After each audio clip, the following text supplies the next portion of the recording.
Wonderful. We're live with the amazing Erin Wallace. Hello, Erin. How are you doing? I'm doing great. Now, Erin is one of my favorite people in the whole world. She's very magical. And of course, you know this, all these interviews that I've been doing are with people that I think are amazing. So I've been desperately trying to get Erin to come on and do this interview because she's extremely busy and she's over in San Francisco. So it's morning time for her, evening time for us, and we've managed to squeeze it all in. So I'm so excited that we actually get to do this, Erin, at last. So thank you for taking the time. Now, Erin, I'm going to jump straight in. And Erin is like really amazing because she has a huge community over in San Francisco, and she teaches lots of different classes and does lots of different work. And she travels extensively all over the States, all over the world, teaching and supporting others in their growth. But it's really interesting as to where Erin started. So, Erin, could you just give us a bit of background about how you first started to care about the world? Because I know when you were younger and you were at school, you were quite the activist, and you were involved in lots of different groups. Can you just tell us a little bit about that and how it all started? Sure. First of all, thanks for having me on and taking the time to do this with all the people you've been doing it with. I think it's a great service, and I really appreciate your intention behind it.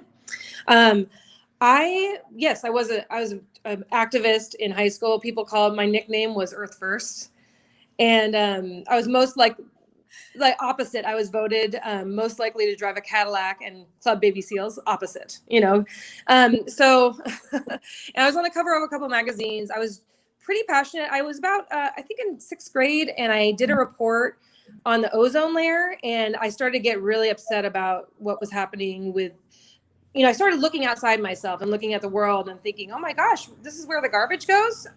Wait, where does the garbage go? Looking at all that, and then also looking at how animals were treated. I read Diet for a New America by John Robbins, and it was about how meat was treated. And so early on, I decided that I wasn't going to be a part of it.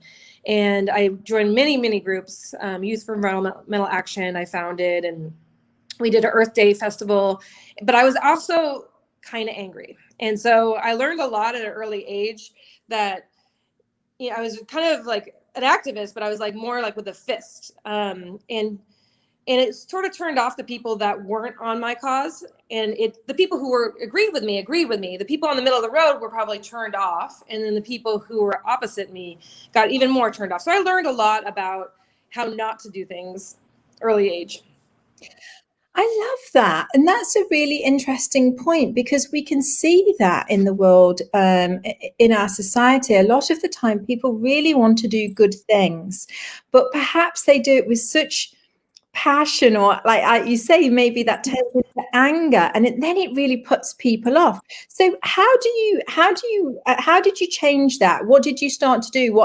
How did you make that transition? Well, it took a while, but early on, I also got attached to my title too early on. And then also meetings. We did a lot of meetings, and I thought, wow, this is such a waste of time. We're just talking. We're not actually acting. And then we were also like printing things on paper, and there was a lot of hypocrisy. And then I was like, I'm the co-founder, and I got attached to that, and I realized the pitfall with that. So I learned a lot. This is about age 16, and then after that, I got into more spiritual ways of doing it.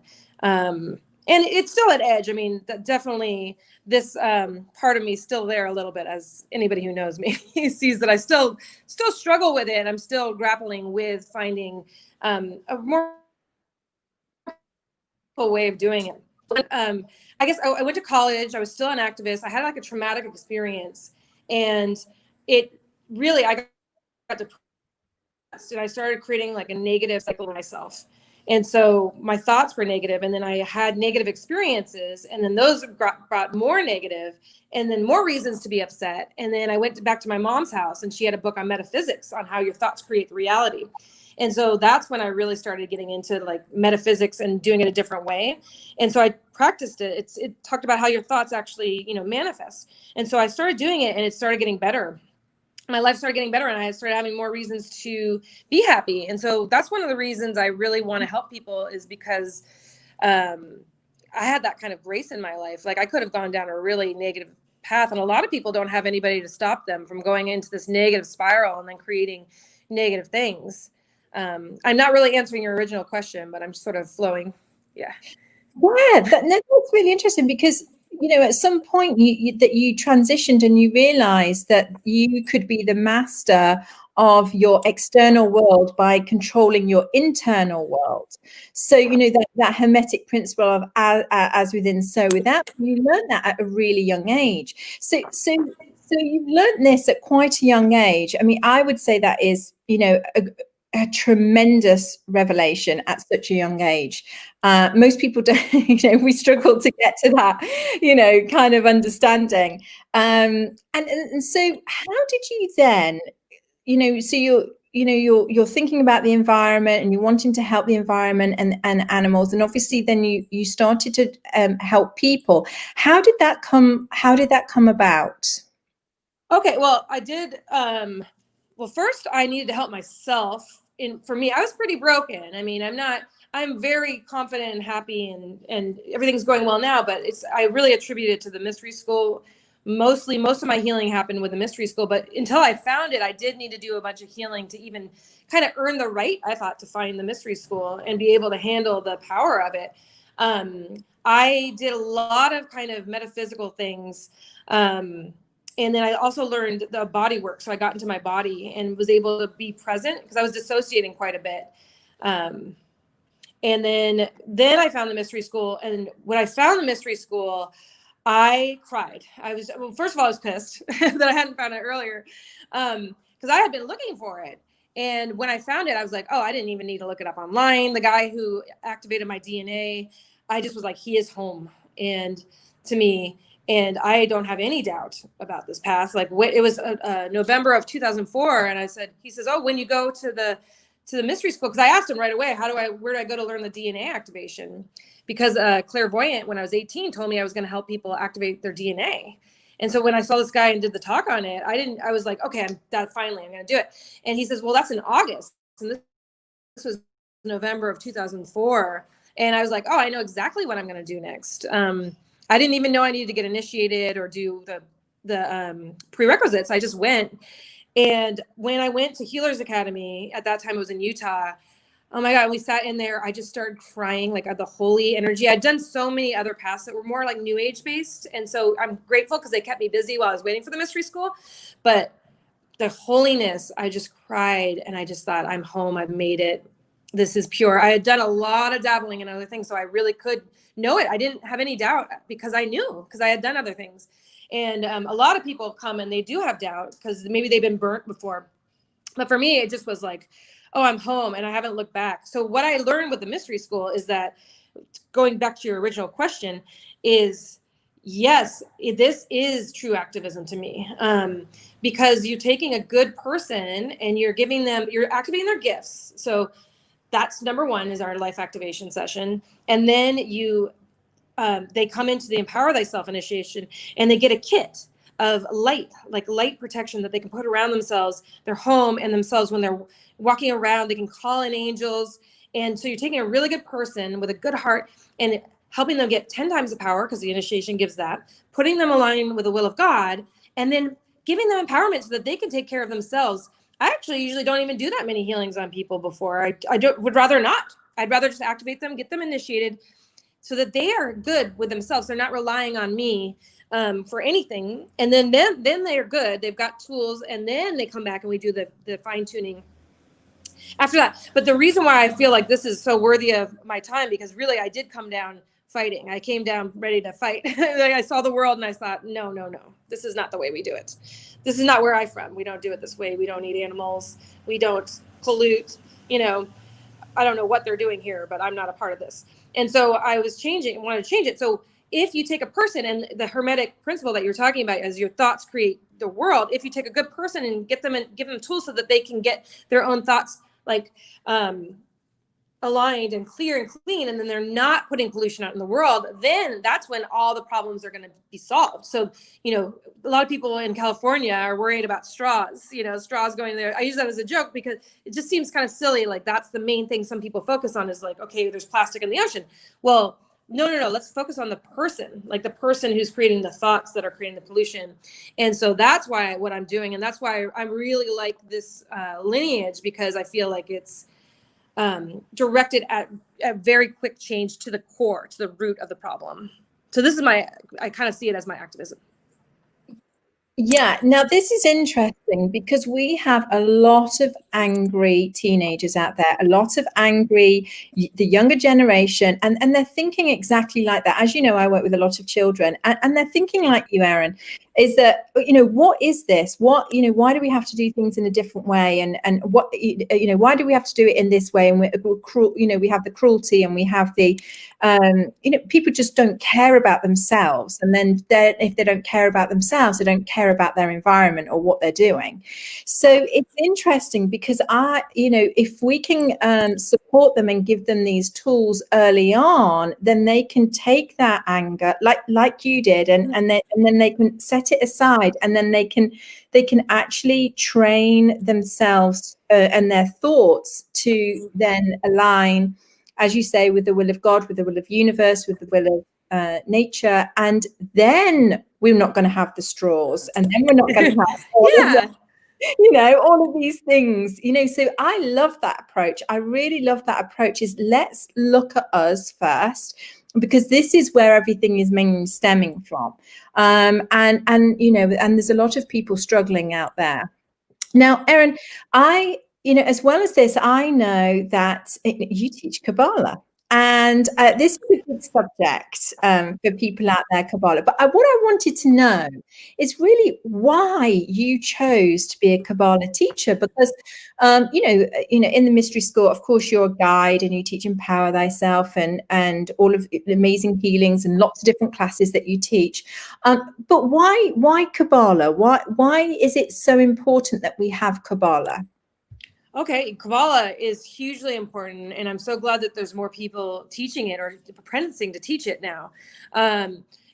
Because, so when you get Empower Thyself, you get tools, and you also learn about your negative ego, this thing called the negative ego. And so it's all the things that hold you back from your expansiveness as a goddess.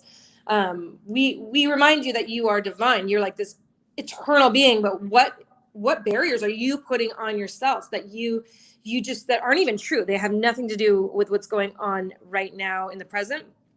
They're from something that happened to you a long time ago. And as a goddess, you're projecting it through like a filter, and you're deciding that your king queendom is based on these laws, and these laws are based on wounds that you have. So I really want people to get to Kabbalah, because it doesn't, like, the Empower Thyself weekend is 2 days and then you get tools.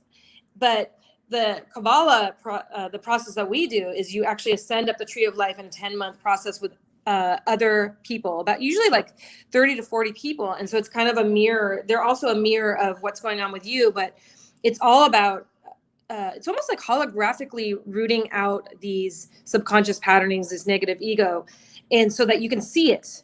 So it's like, if you can't see it, you won't really know that it exists. I always look at it as like an octopus is stuck on your body and you don't know it's there. And then you can pull it off. Like, so let's say this is an octopus and it's your negative ego belief system, a limiting belief about, yourself in the world. And then the light from the Kabbalah, the tree of life, you're going to be in this process that brings a lot of light. So light makes it so you can see things that you can't normally see. And so you pull off the octopus or whatever it is, and you can see it, and you just can choose, do I want this? Is this something that's even like true to me? I mean, I guess you could decide to keep it if you want, but mostly you're going to want to let it go.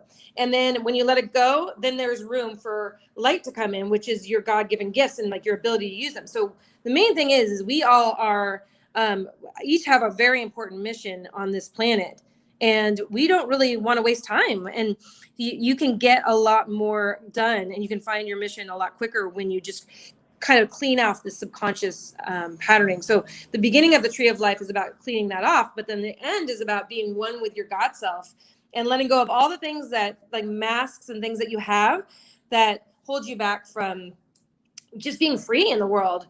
Here's something I really like, especially to point out, is the triggers that we have. A lot of people nowadays, they want to police the world around them.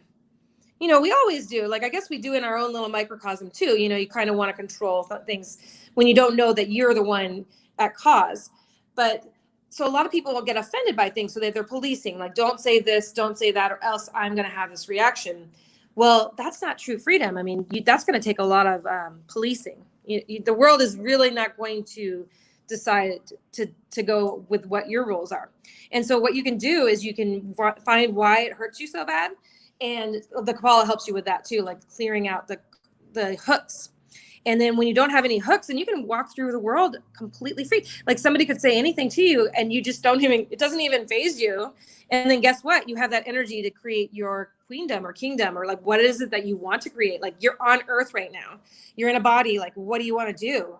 Like, do you want to worry about what people are saying about you or being offended? Or do you want to, like, make the world a better place? Do you want to go on trips? Do you want to have joy? You know, it's your choice. But Kabbalah is like for kind of brave souls that want to face that and really take responsibility for that. You do need to let go of your victimhood when you do it.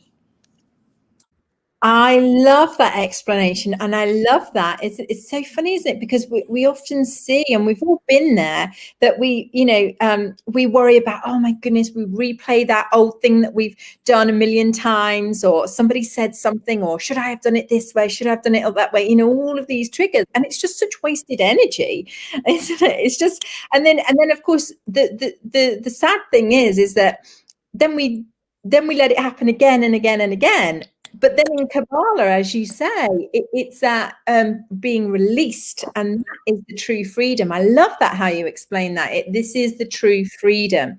And I think we can see a lot of that going on in the world right now. People want freedom, but they're not quite sure how to get it. And I think that explanation really helps to anchor it down, that the only way we can get freedom is working on our own, thoughts and processes and triggers. So I really love that.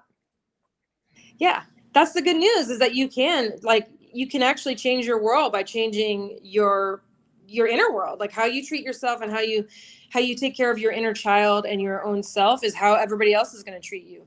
And so you actually can change. Like, there's hope. I mean, you don't have to live. These things are not happening to you.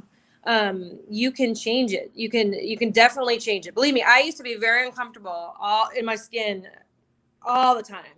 I'm very, very uncomfortable. I actually didn't even want to be on this planet. Like, I didn't want to die or anything, but I just kind of just figured out a way to dissociate. And because I was very sensitive, and I am very sensitive, you know, just to the things that are going on the planet, and just as a person. And I'm not, I mean, I still have the beautiful empathy, which I think is a gift, and I hope everybody has that, but I'm not as broken, you know, as I was. And now I can do my why. Like, I can do my passion and do my work freely. So I want everybody to have that. I want everybody to be free. I don't want everybody to be hurt and sad and like projecting onto each other. I once projected onto somebody, and I really caught myself, and I thought, oh my gosh, I wasn't seeing that person for who they are. Like, how sad. Like, this person was actually approaching me with love and kindness, and I couldn't see it. And then I realized, oh, I wonder how many other people are doing that to each other. Like, that we're not even in the present moment. we're not even living. So there's a solution. I mean, it does get better, believe me. Yeah.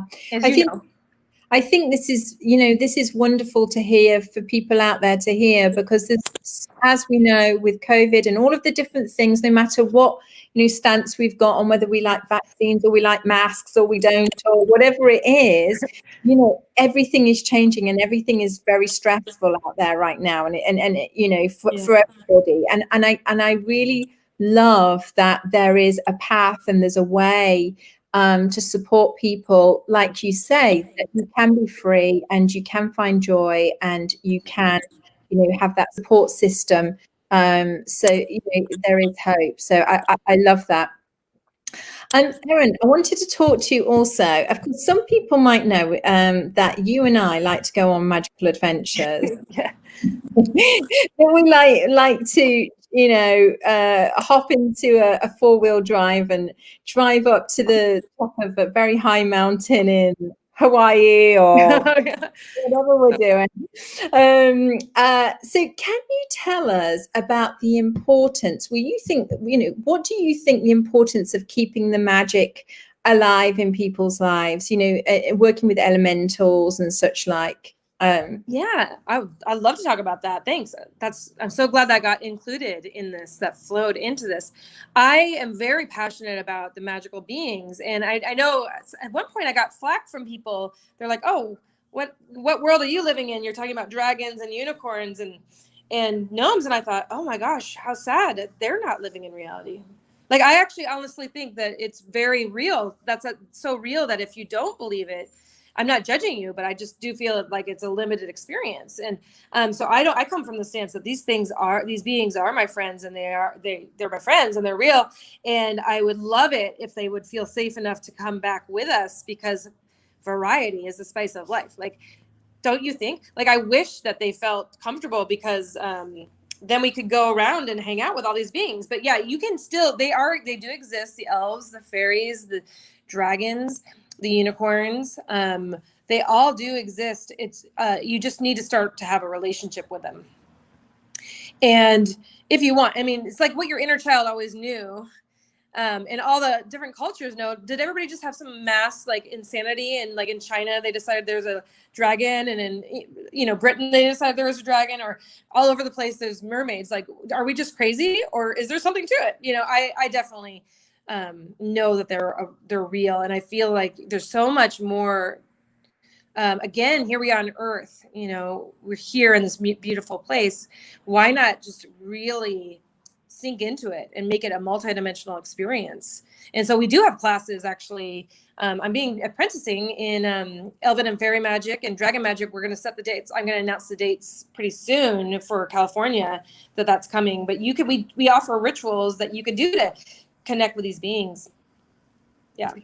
I think, yeah, I'm with you. And I mean, I grew up in England. So, we, in our ancient, our ancestors believed in fairies and dragons and unicorns, and we have them all over. I mean, we've got the Welsh flag, which is the dragon.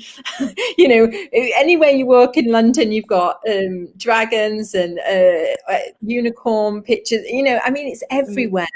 And so for me, that's one of the things as well, which is really prominent, that people that are searching for magic in their lives, and maybe they haven't taken Empower Thyself, or they haven't done an initiation into onto the path, but they can still come and learn about magical beings, and I really feel this is one of the most important parts is us moving into this new world, this Shambhala, and I feel like we're going there now. Like, the world is changing, so I really love that we have access to that, and we can share that with other people too.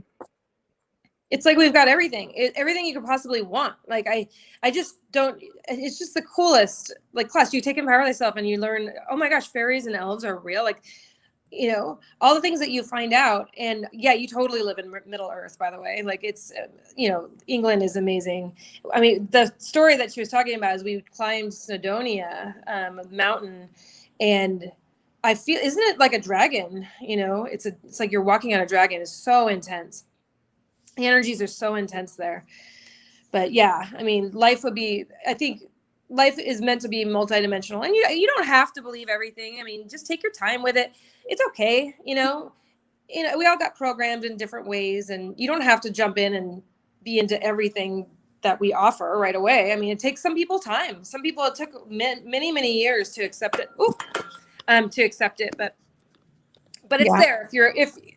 I did prayers to help reach just whoever needs this with this interview. And so if you ever wondered if they're real, you've got a community that definitely does believe it, and will support you in that.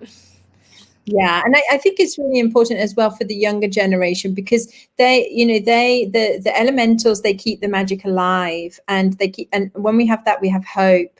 And we can do anything. We're unlimited.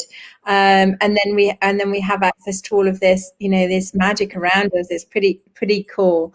I wish I'd have had, the path at a young age, but as you say, we were busy finding out how not to do. The hard way. I don't know. Maybe it's to build compassion. It was hard. It was hard. We had to I felt like we climbed up a mountainside or something. Well, you and I literally did, but I think it helps to go through some of these struggles so that you really have compassion, or you really appreciate it. I guess I really appreciate being well after having not been. And I think I lied to myself. I mean, I think a lot of us do. Like, I thought I was pretty happy actually before I found these tools. And then I started just facing the stuff that I wasn't able to face, because the tools, the mysteries, like when you get the rituals and empower thyself, you get enough light and protection around you. If you're really sensitive soul, like me and Kate, I guess, then you can actually feel safe. And then you can face the things that you've been avoiding. And it's the dreading of the facing's worse than actually facing it. Just looking at whatever it is that you've been not able to look at is not that bad. Yeah, that's a really good point, because I know a lot of people out there think, well, I should be grateful. I've got a roof over my head. I've got this. I can afford to have a Starbucks, whatever it is. I'm just, kind of, putting it out. It's like kind of like, oh yeah, I should be grateful. I've got everything. So why do I still feel not satisfied, or why do I feel down, or why do I feel, because we're programmed to think that if we have certain things, then we should be okay. And the big missing piece is that our soul is crying out for nurturing, which, our soul and our spirit. And I think that's what I realized as well, like you. It's like, now I feel, oh my goodness, it was just so, so lovely to actually feed my soul, something, because it had been starving for so long, I just want everybody to have the chance to find that's ready for it. I mean, whoever feels the calling, we really care. Like, this is a heart-based community. Everybody that you meet is just so sweet, and I've noticed everybody has been through something in their life to make them just so compassionate, really. And so we really care. We do this as a labor of love, and we really want everybody to be loved. And you see that video I posted where somebody just says, it just makes me want to cry, but like somebody's like, you see somebody on the street and they're like, you're beautiful. They say you're beautiful. We're taking pictures of people who, instead of telling them they're beautiful, and then, oh my gosh, you just realize you just love everybody. Like, everybody's so sweet, and we're all the same deep down. We're individuals, but we're all the same. And everybody just has so much guard up because like things that have happened to them, but you don't need to carry that with you anymore. You can let it go, It doesn't, you just need help, like a little bit of support, like I needed just a little extra light. And for me, the mystery schools provided a lot of, it's kind of an uncomfortable path, like ways to challenge myself so that I have to find those things within me so I can leap. But there's always support, like there's always love behind it. It might not be comfortable, but people, it's like love. It's helps you to be better than you are before, more and keep jumping. So yeah, lovely. Thank you, Erin. I know we're almost out of time. That's less and more, we've flown by, but I'm hoping that I'm going to be able to get you on for part 2, maybe in the new year. I haven't asked for this part, but now she's on camera, maybe she'll I'll totally do it again, because I mean, so it's just like talking to one of my best friend, and like helping people, like as long as it helps people that I never would have met. I will be an open book. I'll share anything. I don't, if it's to help somebody, I will totally do it again. Yes.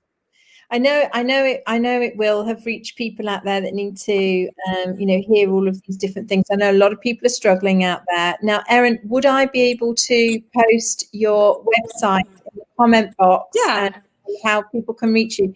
Erin is in in San Francisco, but she does travel all over the United States at the moment. She's doing classes.